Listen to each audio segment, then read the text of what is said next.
Ahri is the best solo queue mid lane champion in the game, but nobody is good enough to play her. Even me, there are some moments where I feel like, I play really well, but I can't play her to her fullest potential. Maybe players like Chovy, Faker can, but it is very difficult to kind of reach that level. Ahri is one of the oldest mid lane mage assassins in League of Legends, released in December 2011. Her complete kit has remained the same over the years.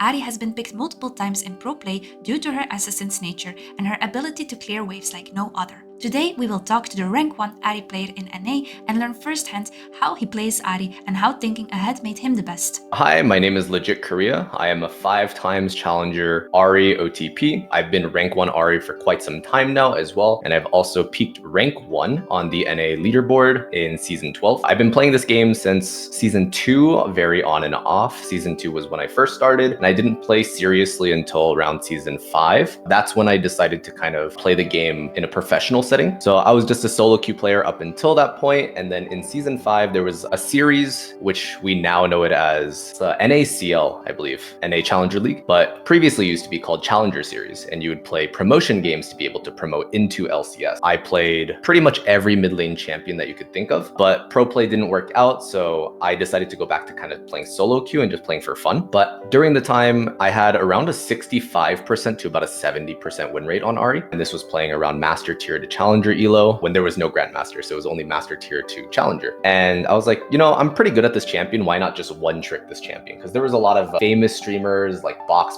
playing Riven, very notably like, One Trick, best Riven NA. There's also like, Laceration coming out into the scene, Yasuo coming out into the scene. And I was like, why not just give it a try? Just play Ahri and be known for that. And ever since then, I've just been playing a bunch of Ahri games, and here we are now. Quick notification, I'm Spirelina Heartstock Emerald, and that's why I created this channel where I interview the best of the best gamers so that you and I can learn firsthand on how to climb with info straight from the top. Are you Heartstock like me? Then hit the like and subscribe button so you never miss out on my latest interview. By the way, comment your favorite player and what questions you want him to answer. Now GG and FF15. In terms of strong points, for me personally, I feel like I'm very, how should I say it? Like I have a lot of awareness around kind of like a bunch of variables. Like League of Legends has millions and millions of variables in the game. But if you're able to kind of pinpoint what you need to be doing to kind of win fights, or what you need to be able to like have the foresight to win the next fight, maybe even think 3 minutes ahead, people generally don't even think 30 seconds ahead. So if you're able to think very far ahead and plan every single kind of fight, despite everyone kind of doing their own thing, that's kind of my strong suit, and being able to kind of adapt to that. And for the strong suit of Ahri, the reason why I feel like Ahri is so good for my playstyle is because of the positioning aspect with her 3 ulti charges. And then you get additional ulti charges when you get a takedown. So when you kill enemies or get an assist on a target as well, you get additional charges of dashes. And because of that positioning aspect, I'm able to kind of put myself in a position that people don't expect. And that's what makes Ahri so strong, is you can just be unexpected, right? Make a lot of plays that people don't expect. Ahri has a great assassination ultimate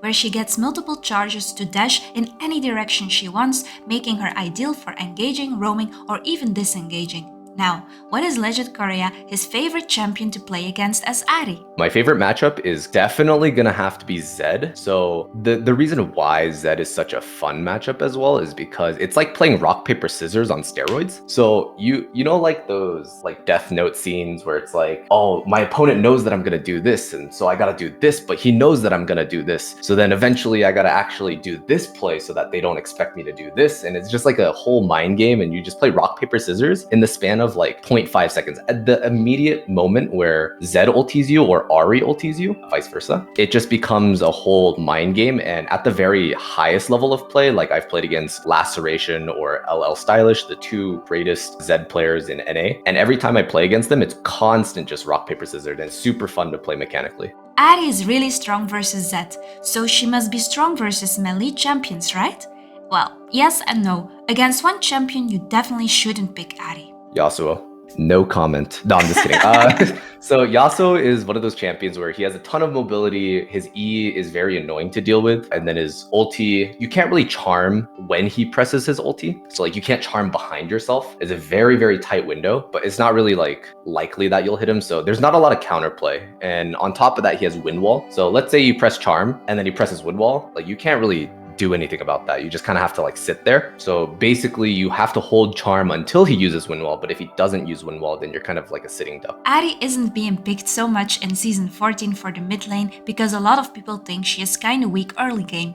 LegitKorea on the other hand thinks this is not true, and here is why. A lot of people think Ahri's early game is really bad, right? She doesn't do a lot of damage, but I don't think that's the case, mainly because of her charm. People don't realize is if you do miss charm, yes, you do miss a lot of damage, but when you land charm, you actually stop a lot of damage as well. So because of this, if you run something like Ignite, you're actually able to solo kill a lot of champions, Q being very safe, W giving mobility, and then E stops auto attacks. So why is that important? If you're able to auto attack them first and then press charm, that means you've already used an auto attack, charm them, they cannot auto attack. That means you get an additional auto attack and then you can get out of range with W. So what that means is you get 2 additional auto attacks, charm, W, and they can't auto attack you back. So they've missed a bunch of opportunities. And that's why Ahri is so strong in the early game. But people don't think of it that way. And they just think, oh, I can full combo them if I charm. You got to kind of take each champion. This is not just Ahri specific as well, but like take each champion and understand their kit so that you can optimize and get the most value out of their kit, basically.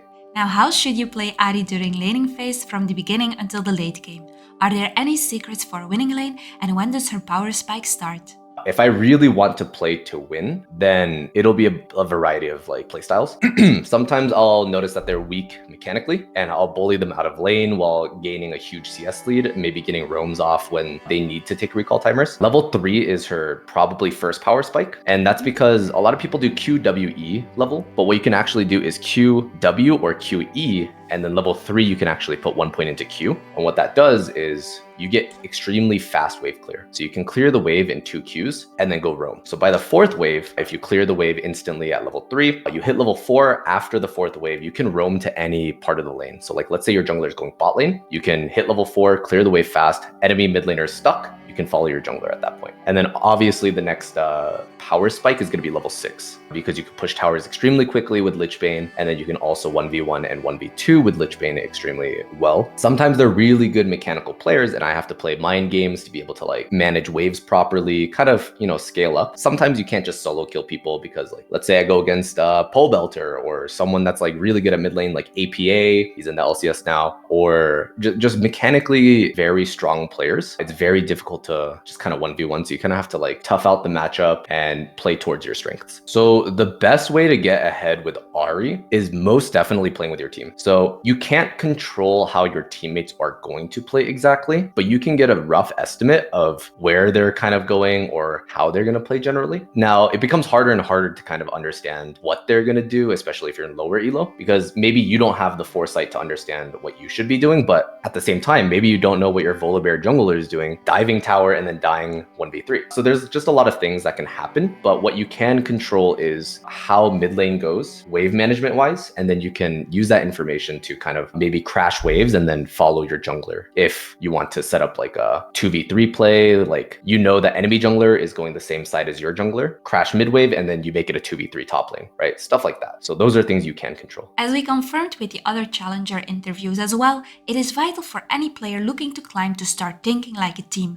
Where is my jungle right now and where is he going? Secure your lane and group for fights so you can have a numbers advantage and win the game. How is the late game for Ahri, and what is the role of Ahri during team fights? Ahri late game actually got kind of nerfed this season compared to season 13. And the main reason for that is because kind of the AP builds have not kind of like, it's not as strong for Ahri anymore. So she lost a lot of power through items, but I would say she's not as terrible as most people think, mainly because she's only utility. Some people think she should only be damage, but there's a lot of different playstyles you can play where it's like, you can just be a distraction in the backline and not deal damage, but you can be a constant threat where like they have to play safe, or you can be like the primary pick starter. So you can like immediately ulti flash charm the enemy bot lane or like a carry for that example. And you can really start fights quickly without them expecting it. Once you get one pick, you can kind of chase and continue the fight because you get more ulti charges. And if you need to back out, you still have ulti charges, so you can back out. Or you could just even peel for the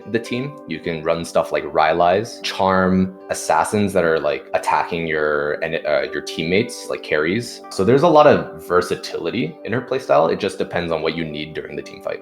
Your passive healing makes it so that you can stay healthy during fights. So even though she's not the greatest late game champion, kind of like what you would think of as Kayle or Kassadin, she's still pretty prominent and still has a lot of power. With all the item changes in the new season, what is a correct or advised buy order, and on what do you base this? Removal of Everfrost, Ludens, and then change with Liandry Seraphs. There was a lot of growing pains for a lot of people, and people kind of struggled to figure out how to play Ahri. This season, in season 14, has a very interesting dynamic because there are a lot of different builds you can play. The most notable one right now that a lot of people are playing is going to be Malignant's first item. That's what a lot of people gravitate towards. For me personally, I actually created kind of a playstyle where I pushed a meta for using Lichbane Ahri first. So if you see Lichbane in your games, I'm actually the one that kind of like brought forth the build for that for Ahri. So Lichbane into Ludens is primarily the one that I kind of came up with. So for me, it was a pretty easy switch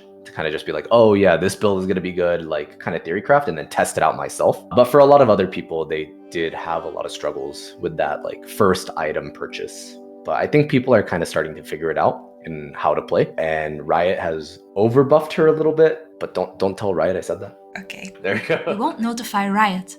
What is it you do differently compared to a Diamond player, Ahri? I would say compared to Diamond, if you wanted to kind of reach the level that I've achieved, people don't play as aggressively as I do. So I very much, this is kind of like a more challenger thing as well, like compared to Diamond, but you take every advantage that you can get, whether that be like 1 CS, 2 CS. If I'm playing against another like, pro player or a challenger player, I am playing for every small advantage. So that's one of the biggest things that kind of separates a Diamond player from a challenger player as well. And like I said, the foresight is another big thing. Is a lot of Ahri players will play front to back. They'll just see the first target and go for that target. But what they don't see is you can do so many different plays by just ulting over walls or just playing at really weird angles. And that kind of experience that I've had over the past couple of years kind of really adds up, because there's just moments where I make a play and I'm like, wow, I didn't even know that existed. So even for me, like constantly building upon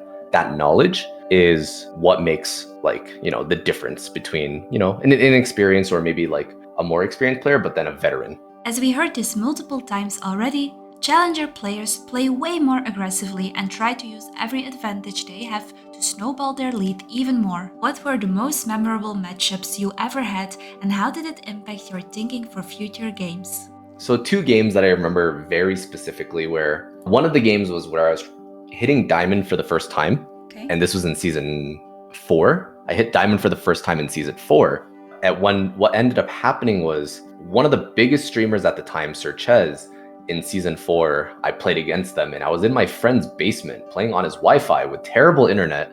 And it was my final promotion game to Diamond. So I was 2 wins, 2 losses, and I go against this big streamer. And I was so nervous. First time Diamond, first time ever hitting that promotion mark. And to go against a streamer that big, I was shaking. But I performed, and from that point on, I just played really well under pressure. And that was a very memorable moment, because I was like, wow, like maybe I'm not that bad at this game. And I guess the other moment, which is like playing against Dyrus. So in season 4, I ended up playing against a lot of high-elo players, and the first professional player that I've ever played against was Dyrus. And at that moment, I kind of had the same feeling where I was like, this does not feel real. I don't feel like I should be here. A lot of imposter syndrome. And in the end, it was like, I got my ass kicked, but it's okay. Like, we move on. Is there any advice you would give to aspiring Ahri players? Any aspiring Ahri player, I guess this kind of applies to any aspiring player as well. But no matter what kind of stigma that your champion has, right? Whether it be like Ahri or, Draven mains, Kassadin mains, other mains that I will not main or that I'll not name, it doesn't matter what people think. And if you want to improve at the game and you want to become better at the game, focus on yourself, look for resources, reach out to other people, and kind of stay in your own lane. Improve yourself and you will become the best. Hey guys, if you want to see my previous interview with a Shaco player that got challenger by using emotes, or my interview with a rank 1 Xerath who with every ult, then you can click right over here. If you want to see more of LegitKorea, you can find him on... Yeah, so you guys can find me at LegitKorea on every platform. So that'll be Twitch, YouTube, TikTok, Twitter, Instagram, LinkedIn, Reddit. You guys can go to your local library. You can go to, what other websites are there? Yeah, pretty much to the LegitKorea on news, everything. yeah. Yeah, your local news station, everywhere.